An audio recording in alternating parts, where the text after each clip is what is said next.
Bonjour Madame la députée. Bonjour. Est-ce que je pourrais vous demander de vous présenter s'il vous plaît? Oui, alors moi je suis Marianne Maximi, je suis députée de la première circonscription du Puy-de-Dôme et je suis membre du groupe La France Insoumise de la nouvelle Union populaire écologique et sociale. Comment se déroule une campagne dans une circonscription urbaine? Alors, comment se déroule une campagne? Ça dépend des campagnes. Alors, une campagne législative dans une circonscription comme la première circonscription, qui est effectivement plutôt urbaine, mais pas que.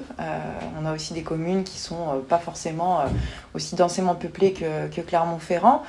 Ça se déroule dans un temps qui est toujours trop court, parce que le nombre d'habitants que nous avons à convaincre sur une campagne aussi importante que celle-là fait qu'on n'a jamais assez de temps pour aller voir tout le monde.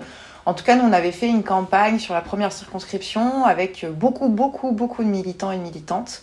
Une campagne de terrain. Donc, on a été chercher, en fait, chaque personne qu'on pouvait pour les convaincre de voter pour mon programme et ma candidature. Alors, on a fait beaucoup de porte-à-porte. Nous, l'outil qu'on a le plus utilisé, je pense, et ce qui nous distinguait aussi des autres candidats et candidates, c'est le porte-à-porte. C'est-à-dire aller chercher les gens là où ils sont, à savoir chez eux. On peut trouver ça souvent un peu particulier, mais en fait, c'est très bien vécu par les gens. Ils sont souvent très contents de voir qu'on vient jusqu'à eux, leur parler politique. Et on l'a fait, on a ciblé majoritairement et particulièrement les endroits où l'abstention a été la plus forte en fait, dans les dernières élections pour aller convaincre aussi les gens de se mobiliser. Donc on a beaucoup plus ciblé, on va dire, les quartiers populaires où l'abstention était la plus importante, notamment aux élections municipales, les élections références d'avant. Et donc on a fait des porte-à-porte pendant de longs mois avant les élections législatives, parce qu'il y avait la campagne des élections présidentielles. Et ensuite, pendant la législative, on a fait ça. Et nous, on ciblait chaque semaine un quartier. Et ce qu'on faisait, on faisait un gros déploiement le samedi, on installait ce qu'on appelait une caravane populaire. En fait, on mettait un barnum dans un endroit important du quartier et on se déployait à partir de ce barnum. On allait dans les habitations, dans les immeubles, dans les maisons pour aller présenter notre programme, informer des dates des élections. Et puis on invitait aussi les gens à nous rejoindre en fin d'après-midi pour partager un verre. Et on a construit notre campagne comme ça. Et ensuite, on allait sur des choses aussi plus classiques mais très efficaces, les marchés, les sorties d'école, les magasins. Les transports.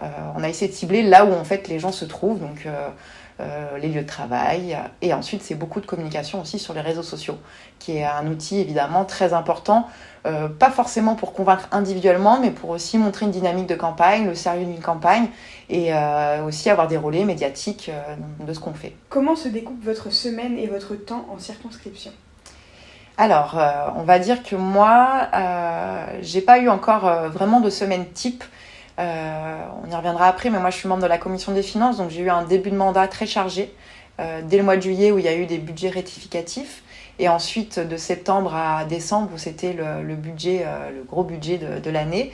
Et donc là, pour le coup, le travail parlementaire à Paris prenait beaucoup de temps.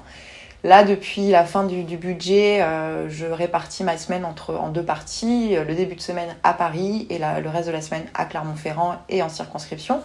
Donc quand je suis présente ici, d'une part, je suis à ma permanence qui est parlementaire qui est à Clermont-Ferrand. J'essaie de me rendre aussi dans les autres communes en faisant des permanences mobiles, délocalisées, trouvez le nom qui vous arrange, mais d'aller au plus près en fait des habitants et des habitantes de la circonscription. Donc on l'a fait à Saillat, à Cournon. J'essaye d'être présente aussi sur les marchés, parce que c'est un lieu, comme je le disais tout à l'heure, qui permet de rencontrer des habitants et des habitantes qui ont un peu le temps. En plus, le marché, c'est un moment un peu plus lent, on va dire, que le supermarché. Et ensuite, je reçois, soit ici, où je vais à la rencontre des gens qui demandent à me voir, notamment des associations, des institutions, des administrés, donc c'est-à-dire des gens qui vivent ici, qui ont des besoins particuliers pour rencontrer la députée. Et puis voilà, je réponds en fait aux demandes et aux besoins qu'on me fait parvenir, soit par mail, soit par téléphone, soit sur les réseaux sociaux. Et j'essaye d'être la plus disponible, mais c'est pas évident de répondre à tout le monde parce qu'il y a beaucoup de demandes. Comment vous abordez la forte présence d'étudiants sur votre circonscription?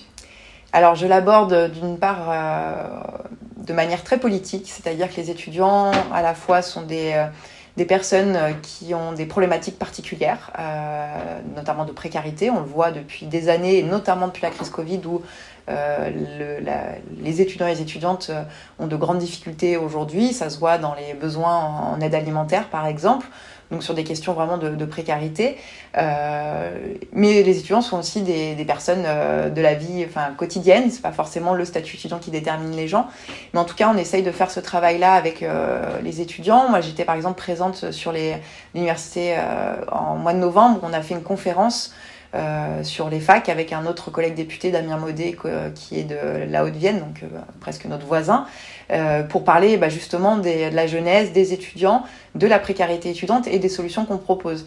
On avait un programme au niveau national avec l'Avenir en commun qui parlait beaucoup de ce que traversent aujourd'hui les jeunes dans notre pays, à savoir les difficultés qu'on peut avoir à étudier, avec Parcoursup par exemple, les difficultés qu'on peut avoir à vivre avec les bourses qui sont absolument insuffisantes pour les étudiants et qui obligent un certain nombre d'étudiants à se salarier. On sait que d'ailleurs ça représente la première cause d'échec à la fac, c'est de devoir se salarier à côté. Et donc nous, on avait des propositions politiques à destination des étudiants, par exemple l'allocation d'autonomie, le fait de pouvoir avoir comme un salaire en fait pour pouvoir étudier. Ce qui est un vrai débat aujourd'hui parce que par exemple on parle des retraites qui agitent beaucoup notre pays et à raison, et on se rend compte que les années d'études ne sont jamais prises en compte, comme si c'était un moment suspendu qui ne servait à rien, alors que quand on étudie, on produit du savoir, on est des travailleurs en formation, et donc on pourrait aussi bénéficier d'une allocation sur lesquelles on pourrait avoir des cotisations, ce qui permettrait aussi de faire rentrer les années d'études dans le calcul des retraites, ce qui serait plus juste pour notamment les personnes qui vont commencer à rentrer plus tard sur le marché de l'emploi. Donc on aborde les étudiants, évidemment, Clermont c'est une ville qui est riche des étudiants, de sa jeunesse, et qu'il faut mobiliser parce que sur plein de questions, et je parle de la précarité, mais je pourrais parler d'écologie, on sait que c'est des personnes qui sont bien plus sensibilisées et qu'il faut amener aussi vers l'action pour revendiquer des changements dans la politique qui est menée aujourd'hui. Quelles sont, selon vous, les problématiques de la ville qu'a moins la campagne et qu'un député doit défendre ? Alors moi, je suis toujours un peu gênée par l'opposition ville-campagne. C'est quelque chose qui selon moi... Alors moi, j'ai grandi à la campagne et je suis arrivée à Clermont pour faire mes études et j'y suis restée. Mais du coup, j'ai un peu ces deux pratiques, ces deux visions de la vie quotidienne, à la fois à la campagne et en ville.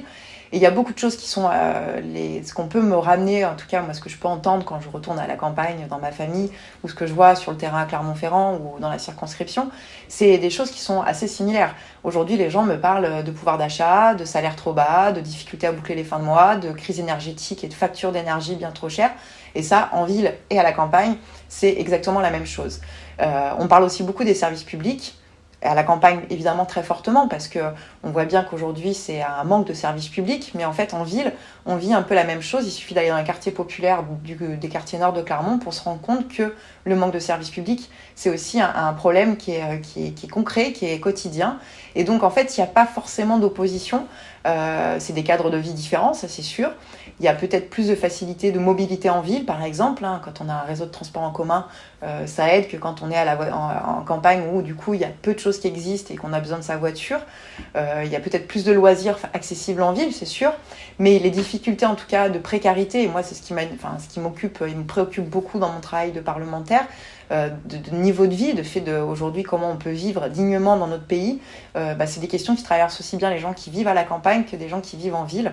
Donc moi j'agis, je ne sais pas si j'aurais été une députée différente si j'avais été élue sur une circonscription plus rurale que celle de la première circonscription du Puy-de-Dôme, mais en tout cas les questions qui sont évidemment très importantes dans la vie des gens, là encore l'écologie, les préoccupations sont les mêmes en fait quand on parle à quelqu'un qui habite dans un village de 200 habitants comme là d'où je viens et les gens que je côtoie aujourd'hui dans une ville, dans une métropole de 200 000 habitants.